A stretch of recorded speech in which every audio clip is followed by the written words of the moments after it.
তারাই প্রকৃত মোমেন, যারা আল্লাহর প্রতি এবং রসুলের প্রতি ঈমান এনেছে। সুম্মা লাম ইয়ারতাবু, ঈমানের ব্যাপারে তাদের কোনো দ্বিধাদ্বন্দ্ব নাই, দ্বিধাদ্বন্দ্বহীন ঈমান, পাক্কা ঈমানদার। ওয়াজাহাদু বিআমওয়ালিহিম ওয়া আনফুসিহিম ফি সাবিলিল্লাহ, এবং তারা জান এবং মাল দিয়ে আল্লাহর রাস্তায় লড়াই করে, যুদ্ধ করে, জিহাদ করে। উলাইকা হুমুস সাদিকুন, আল্লাহ বলেন এরা সাদিকিন। তাইলে আমাদেরকে দেখতে হবে ঈমানদার কিনা, আল্লাহ এবং আল্লাহর রসুলের প্রতি পূর্ণ বিশ্বাস আস্থা তার আছে কিনা, এবং ঈমানের ব্যাপারে তার সন্দেহ আছে কিনা।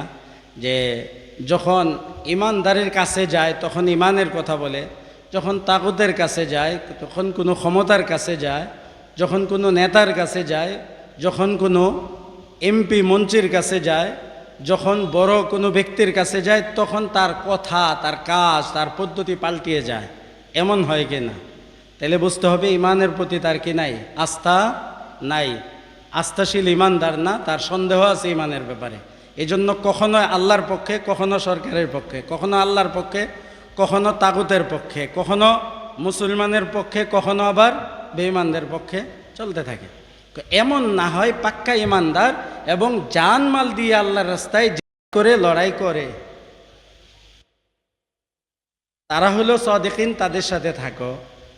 তো এই জন্য যারা সাদিকিন চিনে তারা সাদিকিনদের দরবারে যা, আর যাদেরকে সাদিকিনদের নামে ধোঁকা দেওয়া হয় ওই ধোঁকাবাজদের কাছে তারা যায়, সাদিকিন মনে করে যায়।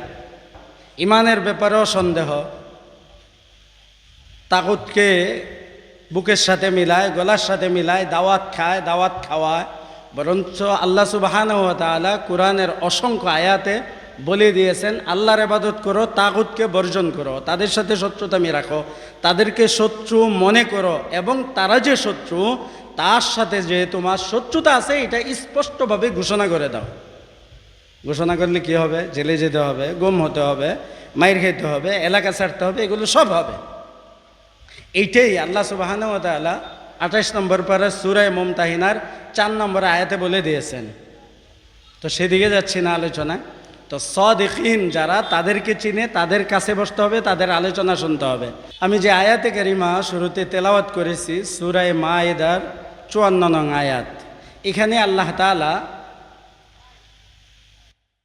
মুমিনদের 6টা গুণের কথা বলেছেন। মুমিনদের 6টা গুণের কথা বলেছেন, যে আল্লাহ তাআলা এমন 6 গুণওয়ালা মুমিন চান। আমরা চেষ্টা করব যারা আলোচনা করি এবং শুনি যে এই 6 গুণওয়ালা যেন আমি হতে পারি। আল্লাহ সুবহানাহু ওয়া তাআলা বলেন, ইয়া আইয়ুহাল্লাযীনা আমানু, হে ঈমানদারগণ যারা ঈমান এনেছো আল্লাহর প্রতি, রসুলের প্রতি, আখিরাতের প্রতি, জান্নাত জাহান্নামের প্রতি, ফেরেশতাদের প্রতি, কিতাবের প্রতি যারা ঈমান এনেছো, মাইয়ারতাদ্দা মিনকুম আন দীনিহি, সে ব্যক্তি যদি তাদের থেকে, ঈমানদারদের থেকে কেউ যদি ঈমান থেকে সরে যায়, ইসলাম থেকে সরে যায়, দিন থেকে সরে যায়, ফিরে যায়, তাহলে আল্লাহর কোনো ক্ষতি হবে না, কোনো ক্ষতি করতে পারবে না। আল্লাহ এটার জন্য পরোয়া করেন না। তো ঈমান আনার পরে যারা ঈমান থেকে সরে যায়, আলেম হওয়ার পরে হক থেকে সরে যায়, পীর হওয়ার পরে হক থেকে সরে যায়, বুজুর্গ হওয়ার পরে হক থেকে সরে যায়, মুসলমান দাবি করার পরে হক থেকে সরে যায়, কারো ভয়ে, কোনো সরকারের ভয়ে, কোনো তাগুতের ভয়ে, কোনো ক্ষমতার ভয়ে, দুনিয়ার কোনো লোভে, কোনো কারণে সে হক থেকে, দিন থেকে সরে যায়, শরীয়ত থেকে সরে যায়, 100% হক শরীয়ত থেকে সরে যায়, সুবিধা মতো দিন মানে সুবিধা মতো সরে যায়, সে আল্লাহর কোনোই ক্ষতি করতে পারবে না। তো সে বাদ, যেতে দাও। ফাসাউফা ইয়াতিল্লাহ, আল্লাহ বলেন যে আল্লাহ নিয়ে আসবেন বিকৌমিন, এমন এক সম্প্রদায়। কেউ যদি সরে যায় চলে গেল, সব যদি চলে যাও যাও, আল্লাহর কোনো ক্ষতি হবে না। আল্লাহ এমন একটা জাতি নিয়ে আসবেন, এমন একটা দল নিয়ে আসবেন যাদের মধ্যে 6টা গুণ থাকবে। কয়টা গুণ থাকবে ভাই? আমি কোরআন থেকে বলতেছি, নিজ থেকে না। কয়টা গুণ থাকবে? 6টা গুণ থাকবে। কোরআন থেকে আলোচনা করলে উম্মত গুমরা হবে না, নিজেও হাত করা পড়তে হবে না হাসরের ময়দানে।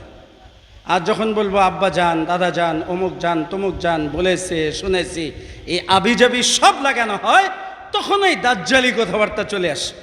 এক বড় বুজুর্গ, সে বড় আলেম, বড় শাইখুল হাদিস, বড় পীর, বড় হক্কানি, সবাই জানে। উনি একটা দলিল দিছে, হযরত ইমাম মালিক রহমতুল্লাহ আলাইহি জিন্দেগি তো জেহাদ করেন নাই, সুতরাং আমরা জেহাদ না করলে সমস্যা কি? উনি কি জাহান্নামে যাবে? তো উনি যদি জাহান্নামে না যায়, তাহলে আমরা জেহাদ ছেড়ে দিয়ে জাহান্নামে কেন যাব? সুন্দর যুক্তি, কি বলেন, ঠিক কিনা?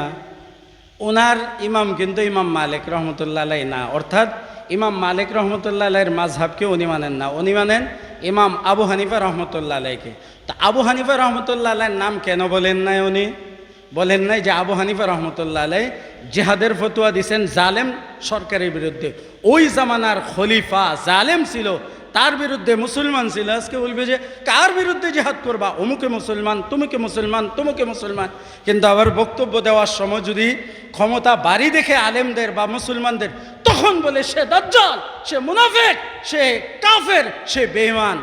আর যখন ভয় পায়, ভয় দেখে দলে মানুষ কম, তখন বলে যে কার বিরুদ্ধে তোমরা জেহাদ করবা? তারা তো মুসলমান, নামাজ পড়ে, এই করে, সেই করে, সব করে। হযরত ইমাম হুসাইন রাদিয়াল্লাহু তাআলা কার বিরুদ্ধে জেহাদ করছেন? মুসলমানের বিরুদ্ধে। তো ইমাম আবু হানিফা রহমতুল্লাহ আলাইহি ফতোয়া দিয়েছেন জেহাদে, টাকা দিয়েছেন, দাওয়াত দিয়েছেন, লোক পাঠিয়েছেন, এই জন্য ইমাম আবু হানিফা রহমতুল্লাহ আলাইহির নাম আসে নাই।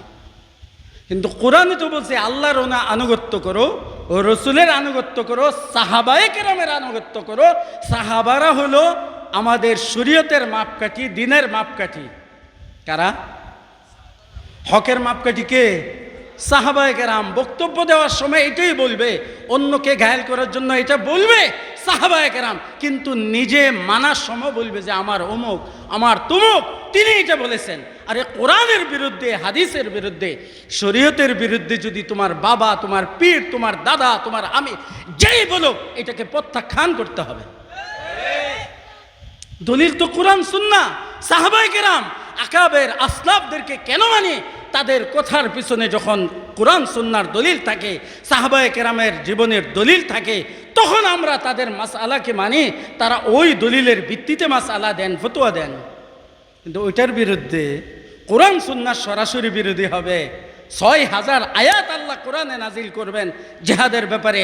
রসুল 60টা যুদ্ধের মধ্যে সাহাবায়ে কেরামকে পাঠাবেন, 27টার মধ্যে সেনাপতি হবেন। তারপরে আল্লাহ রসুল 70টা 14টা লাশ জমা করবেন, আর বলে যাবেন কিয়ামত পর্যন্ত জেহাদ চলবে। যারা জেহাদের বিরোধিতা করবে তারা দাজ্জাল, তাদের উপর আল্লাহ লানত, সমস্ত লানতকারীদের লানত। যারা বলবে এটা পৃথিবীর কেউ জেহাদকে কিয়ামত পর্যন্ত বন্ধ করতে পারবে না, ওয়ালা ইয়াখাফুনা লাউমাতা লাইম, মুজাহিদ যত কারো পরোয়া করবে না, তারা তাদের কাজে অটল থাকবে।